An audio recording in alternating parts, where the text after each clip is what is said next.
অসম্পূর্ণ প্রেমের গল্প শোনালেন মৌমিতা দিদিভাইয়ের ডাক্তার প্রেমিক। 13 বছর আগে কোচিং থেকে তাদের প্রেম এবং আগস্ট মাসের 9 তারিখে রাত 11:30টায় তাদের শেষ কথা। এতক্ষণ আপনারা জেনেই গেছেন মেয়েটির নাম ডক্টর মৌমিতা দেবনাথ। অনেক কষ্ট করে মেয়ের পড়াশোনা চালিয়ে তাকে ডাক্তার বানিয়েছিলেন তার মা বাবা, এবং মৌমিতা ছিল তার মায়ের খুব আদরের মেয়ে। তার মা খুব শখ করে মেয়ে ডাক্তার বানিয়েছিলেন, কারণ শেষ বয়সে মেয়ে ছিল তাদের আশা ভরসা। কিন্তু তার মায়ের একমাত্র ভরসা নিমিষেই ধূলিসাৎ হয়ে গেল। আরজি করে মেয়ের এই নির্মম মৃত্যুকে ভেঙে পড়ল তারা।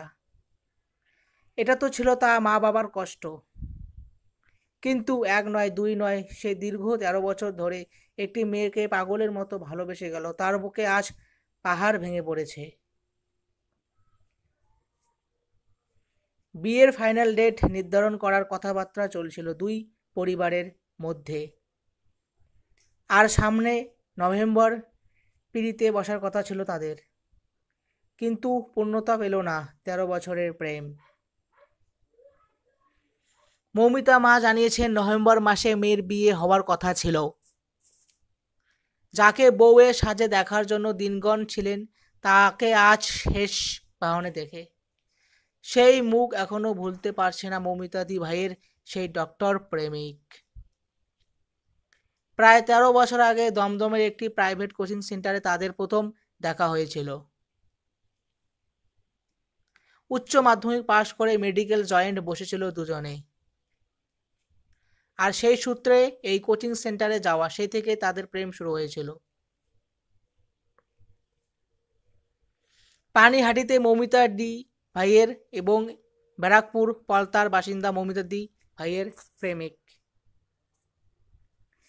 যে রাতে এই নৃশংস ঘটনা ঘটে, সেই রাতে মৌমিতা দি ভাইয়ের প্রেমিক ডাক্তারও নাইট ডিউটিতে ছিলেন। নদিয়ার একটি মেডিকেল কলেজ হাসপাতালে চিকিৎসক হিসেবে কর্মরত ছিলেন তিনি। ঘটনার দিন রাত 11:30 মৌমিতার সঙ্গে তার প্রেমিকের শেষ কথা হয়। কিন্তু পরে অনেকটা সময় চলে গেল, মৌমিতা দি ভাইয়ের ফোনের উত্তর না পাওয়ার কল করতে থাকলো ওই প্রেমিক ডাক্তার। মেসেজ ও বেশ কয়েকবার খোঁজ নেওয়ার চেষ্টা করেন তিনি, কিন্তু মেলেনি কোনো উত্তর। মৌমিতা দি ভাইয়ের প্রেমিক ভেবেছিল ডিউটিতে ব্যস্ত আছে বলেই হয়তো রিপ্লাই দিতে পারছি না মৌমিতা। কিন্তু সেই রাত যে দুঃস্বপ্নের পরিণত হবে তা কখনোই ভাবতে পারেনি সে। মৌমিতার বাড়ির সামনে এখনো সোনালী রঙের জ্বলজ্বল করছে রেসপিরেটরি নেমপ্লেট। যে বাড়িতে বিয়ের সানাই বাজার তোড়জোড় চলছিল, সেই বাড়িতে এখন শোকের ছায়া। এরপর কি করবেন, কিভাবে ভালোবাসার সে মানুষটিকে ছেড়ে কাটাবেন বাকি জীবন, বুঝে উঠতে পারছেন না মৌমিতা দি ভাইয়ের হবু স্বামী।